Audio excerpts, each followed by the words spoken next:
Selamat pagi, Bapak, Ibu, dan saudara-saudari yang terkasih dalam Tuhan. Kita jumpa kembali di dalam program Makin Dekat dengan Tuhan. Sebelum kita masuk dalam renungan hari ini, saya mengajak kita untuk bersatu dalam doa. Bapa kami yang ada di dalam surga, terpujilah nama Tuhan. Terima kasih untuk anugerah yang Tuhan berikan pada setiap kami boleh menikmati hidup di hari ini, bahkan secara khususnya sebelum kami lebih jauh masuk dalam seluruh kegiatan yang kami lakukan. Biarlah kami boleh diberikan kesempatan kami dapat mendengarkan firman. Ajar kami Tuhan juga untuk bagaimana melakukan dalam hidup kami. Dalam nama Tuhan Yesus kami berdoa. Amin. Bapak Ibu yang terkasih dalam Tuhan, tema kita hari ini yaitu bicara tentang kasih yang tanpa syarat. Di dalam filsafat Yunani, kita mengenal ada 4 macam kasih. Dan secara umum kita sudah mengenal yang pertama yaitu kasih antar persahabatan, yaitu atau disebut dengan filial. Lalu kemudian storge, kasih antara orang tua dengan anak atau kasih antar sesama saudara. Lalu kemudian eros, yaitu kasih yang berdasarkan oleh karena hasrat dan nafsu ketika seseorang saling jatuh cinta atau bisa dikatakan mencintai seseorang baik laki-laki dan perempuan, dan ini disebut dengan conditional love. Lalu kemudian 3 kasih ini ternyata menurut sebuah pendapat 3 kasih ini ternyata disebut sebagai horizontal love karena kasih yang kita berikan kepada orang-orang yang kita kasihi yang ada di sekitar kita atau lebih tepatnya kepada sesama kita. Lalu kemudian hal yang keempat dalam filsafat Yunani itu selain 3 kasih ini ada juga 1 kasih yaitu yang begitu besar yang begitu tinggi posisinya yaitu kasih agape, yaitu kasih yang tanpa syarat. Kasih ini diberikan kepada seseorang, sekalipun orang tersebut sebenarnya tidak layak untuk menerima kasih ini. Tetapi kasih ini dinyatakan kepadanya, yaitu mengasihi tanpa batas, mengasihi tanpa syarat. Nah, di dalam dunia ini kita mengenal bahwa ada begitu banyak penawaran produk-produk dengan diskon yang besar biasanya dicantumkan gitu ya di dalam satu produk, lalu kemudian di situ ada promosi diskon besar atau sebagainya gitu, biasanya di bawah kan ada tulisan eh, S dan K gitu ya, syarat dan ketentuan berlaku. Jika kita ingin mendapatkan diskon yang besar, maka ada syarat dan ketentuan yang berlaku. Jika pembelian di atas nominal tertentu, maka bisa mendapatkan diskon itu. Atau syarat dan ketentuan berlaku apabila sebuah produk yang kita beli ini adalah merupakan produk-produk pilihan yang mungkin bisa masuk di dalam kategori diskon. Nah, dalam dunia ini kita mengenal bahwa ada sesuatu yang dilakukan, diberikan dengan syarat tertentu. Sehingga ketika kita memenuhi syarat itu, kita kemudian barang tersebut bisa kita miliki. Tetapi ternyata beda halnya dengan istilah kasih yang tanpa syarat. Dan ini kita bisa dapatkan di dalam pribadi Tuhan Yesus itu sendiri. Ya, Tuhan kita adalah Tuhan yang mengasihi kita tanpa syarat atau unconditional love. Kasih ini juga disebut sebagai kasih yang ilahi. Mengasihi objek tanpa syarat, entah objek itu layak dikasihi atau tidak layak dikasihi, walaupun demikian, dia tetap mengasihi. Lalu juga dikatakan bahwa kasih ini, kasih yang tanpa syarat juga disebut sebagai kasih yang sejati, ya. Dan ini terdapat di dalam kasih yang agape. Saudara-saudari yang terkasih dalam Tuhan, ada banyak ayat dalam Alkitab bicara tentang kasih. Allah adalah kasih di dalam 1 Yohanes 4 ayat 16. Namun secara khususnya, ayat yang mengungkapkan tentang kasih yang tanpa syarat tadi, atau kasih yang agape tadi, dinyatakan di dalam ayat satu bagian dari firman yang terambil dari Yohanes 3 ayat 11 yang tadi saya sudah bacakan untuk kita. Ayat ini ada menunjukkan kata kasih yang terdapat di dalam ayat ini, menunjukkan kata agape di sana. yaitu yang dilakukan. Artinya kasih yang dimaksud di dalam ayat ini adalah kasih yang dilakukan secara aktif atau nyata, yaitu kasih yang tanpa pamrih, kasih yang tidak mengharapkan balasan, suatu bentuk kasih yang paling mulia bahkan. Nah, kasih agape itu bukan hanya sekedar kasih dalam perasaan, gitu ya, mengasihi antar sesama manusia. Lalu kemudian mungkin kalau kita aplikasikan kepada pribadi Tuhan itu sendiri, kasih yang memiliki kasih agape, dia juga bukanlah Tuhan yang hanya sekedar mengasihi manusia dengan perasaan saja. Wah, kasihan kepada manusia, aku mengasihi manusia hanya sekedar perasaan saja. Tetapi ternyata kasih agape dinyatakan oleh Tuhan kita melalui tindakan yang nyata. Nah, kita bisa melihat dari kasih yang Tuhan berikan kepada kita, bagaimana kasih yang beri, kasih yang berkorban, kasih yang mengandung inisiatif. Di dunia ini mungkin kita temukan ada kemungkinan seseorang memiliki kasih yang begitu dalam terhadap orang lain, sehingga dia mau mengorbankan dirinya, berkorban untuk menyelamatkan orang lain, bahkan juga berani pasang badan untuk bagaimana supaya orang lain bisa bisa mendapatkan keamanan dan sebagainya. Atau bahkan ada juga orang yang berani mati, berani juga berkorban jiwa dan raga untuk menyelamatkan orang lain karena kasihnya. Tetapi semua hal yang dilakukan oleh manusia ini ternyata tidak menyelesaikan masalah dosa. Sekalipun manusia mungkin bisa berkorban demi orang lain, berkorban bahkan untuk menyelamatkan nyawa orang lain, tetapi ternyata semua pengorbanan yang manusia lakukan ini tidak kemudian bisa menyelesaikan masalah dosa yang terjadi dalam kehidupan manusia. Pengorbanan manusia ini tidak juga bisa menyelamatkan jiwa manusia. Pengorbanan yang manusia lakukan itu pun juga tidak bisa memberikan pengharapan kepada manusia. Oleh sebab itu, di dalam ayat khususnya Yohanes 3 ayat 14 ini dikatakan, kenapa? Karena begitu besar kasih Allah kepada dunia ini.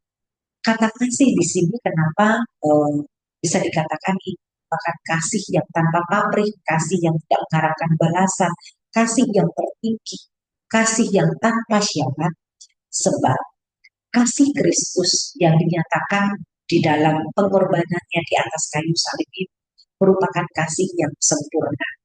Dalam sebuah buku yang berjudul 50 alasan mengapa Yesus datang untuk menderita dan mati, salah satunya adalah dia datang untuk menunjukkan kasihnya yang besar kepada kita anaknya, kepada kita. Allah mengorbankan anaknya sendiri untuk kita. Mengorbankan anak di dalam zaman perjanjian lama mungkin bukan sesuatu yang baru. Karena dalam bagaimana penyembahan kepada berhala, kepada dewa, juga tidak segan-segan mereka memberikan seorang anak untuk mereka korbankan kepada dewa-dewa itu. Tapi pengorbanan yang demikian juga tidak menyelesaikan masalah dosa. Nah, Bapak Ibu dan saudara-saudari yang terkasih dalam Tuhan, korbanan yang Tuhan Yesus lakukan, bagaimana dia menderita dan mencurahkan darahnya di atas kayu salib demi menebus segala dosa dan pelanggaran kita adalah korbanan yang pernah ada di dalam dunia ini dan yang dinyatakan dalam kehidupan kita. Nah, inilah kasih yang tanpa syarat. Lalu kemudian ayat yang kalimat selanjutnya dari ayat 3 ayat 14 ini, karena begitu besar kasih Allah akan dunia. Nah, yang dimaksud dunia dalam hal ini yaitu kasih Allah yang tidak ada batasnya, tidak terbatas hanya pada satu bangsa saja, tidak terbatas pada satu golongan saja, tidak terbatas pada satu lokasi saja. Tetapi dunia yang dimaksud di sini adalah dunia yang merujuk kepada manusia-manusia yang melawan Allah. Manusia yang hidup di dalam dunia yang sudah berdosa ini dan yang hidup senantiasa melawan Allah. Tetapi ternyata Allah telah menunjukkan kasihnya yang begitu besar itu. Dan dia rela Kata selanjutnya, mengaruniakan anaknya yang tunggal. Arti kata dalam tunggal dalam hal ini yaitu anak yang satu-satunya, anak yang dimiliki oleh Allah Bapa satu-satunya diberikan untuk kita sebagai satu pengorbanan yang tertinggi untuk supaya manusia yang berdosa ini bisa mendapatkan manusia yang berdosa ini bisa mendapatkan keselamatan, manusia yang berdosa ini bisa mendapatkan penebusan dosa. Nah, ini juga dinyatakan di dalam diri Kristus ketika Dia kemudian hadir dalam kehidupan kita, lalu kemudian bagaimana Dia juga turut serta di dalam segala penderitaan kita, dan bahkan juga kasih-Nya yang begitu besar itu ditunjukkan di atas kayu salib. Ini merupakan suatu inisiatif dari Allah sendiri, bagaimana memberikan keselamatan kepada manusia berdosa. Lalu kemudian kata selanjutnya dalam ayat yaitu kata setiap orang yang percaya.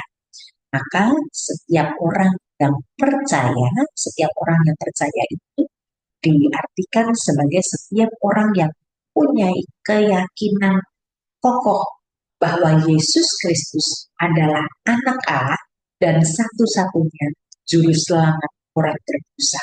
Setiap orang yang percaya kepada Tuhan Yesus tidak binasa.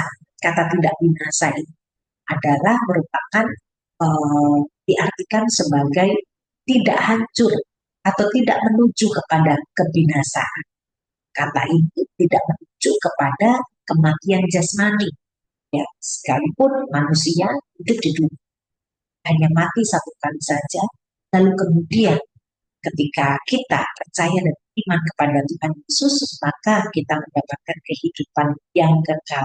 Kita tidak mengalami kebinasaan yang kekal, melainkan kehidupan yang kekal.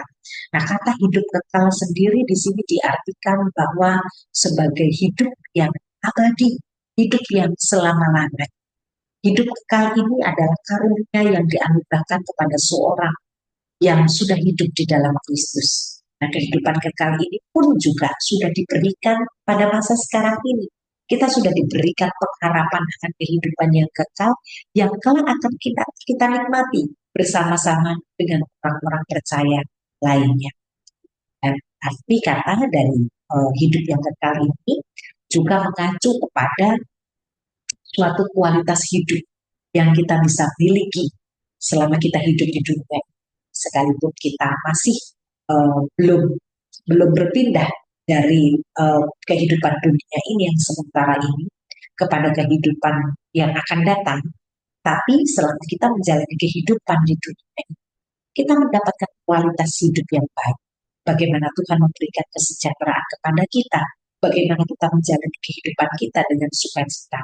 Nah, inilah merupakan suatu arti kehidupan yang kekal yang diberikan kepada setiap orang yang percaya. Nah, Bapak Ibu yang terkasih dalam Tuhan, kita bersyukur sebagai orang-orang percaya kita diberikan kasih yang tanpa syarat, sudah diberikan oleh Kristus bagi kita. Kasih yang tanpa syarat ini diberikan dengan cuma-cuma.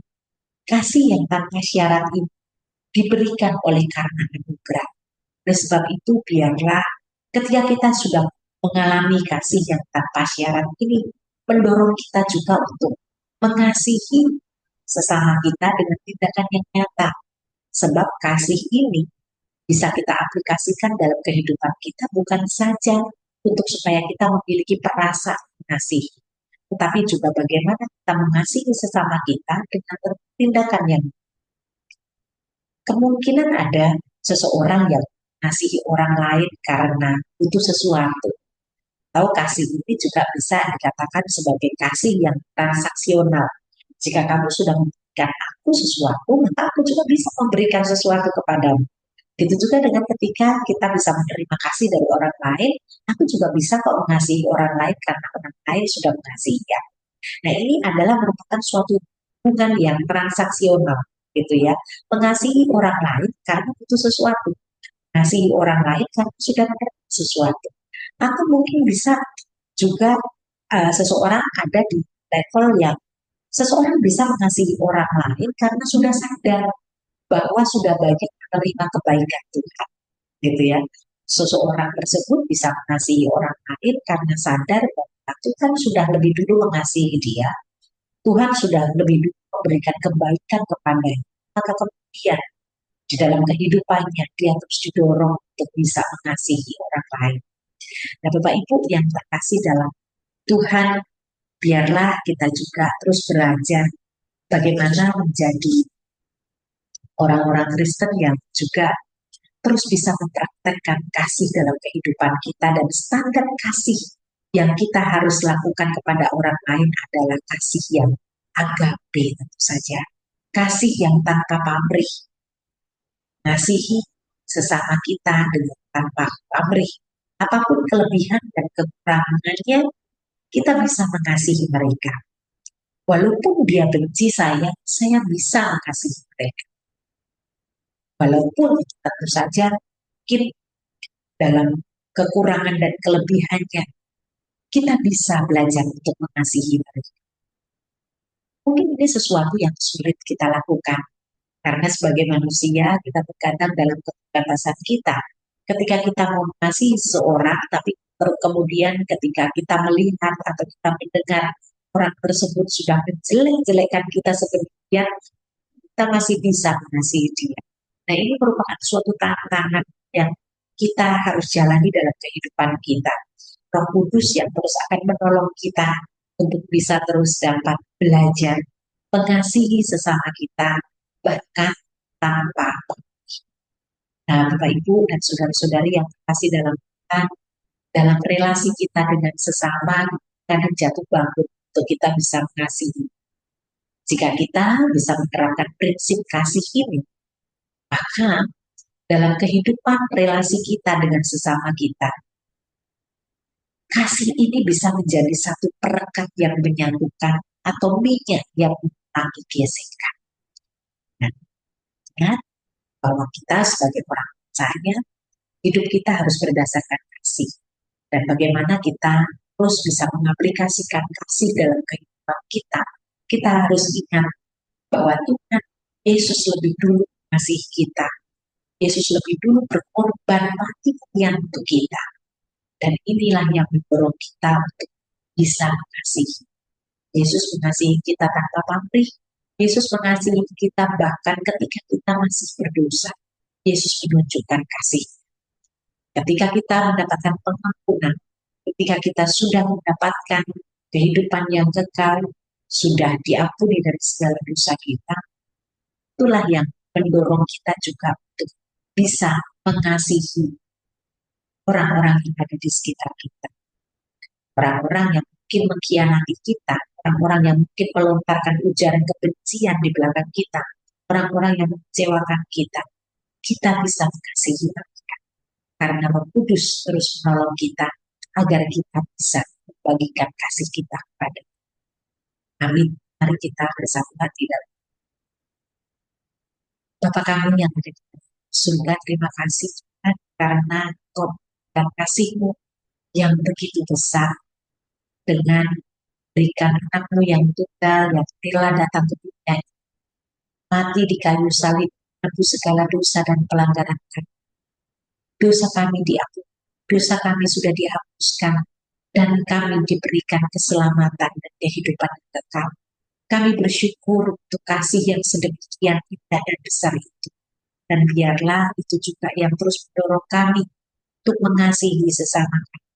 Di dalam segala kekurangan dan kelebihan mereka, di dalam segala sesuatu yang harus kami jalani, bahkan di dalam relasi kami dengan sesama kami, mungkin terkadang jatuh bangun kami untuk mengasihi mereka. Tapi biarlah Tuhan terus nyatakan kasih-Mu, sehingga dengan demikian menolong kami untuk juga kami tetap bisa mengasihi mereka di dalam kondisi apapun. Terima kasih ya Bapak, ya Kau saja yang terus berkata-kata di dalam kehidupan kami, yang terus mengingatkan kami akan bagaimana kami mengasihi satu dengan yang lain. Kami saat ini juga menyerahkan untuk setiap diri kami masing-masing di mana kami berada di dalam seluruh kegiatan aktivitas kami. Kami percaya Tuhan terus hadir dalam kehidupan kami, dipermuliakanlah segala sesuatu yang terpuji nama Bapa dalam nama Tuhan Yesus. Kami berdoa dan ucap syukur. Amin. Demikian program dekat-dekat Tuhan, kiranya Tuhan memberkati dalam seluruh aktivitas kita hari ini. Selamat pagi.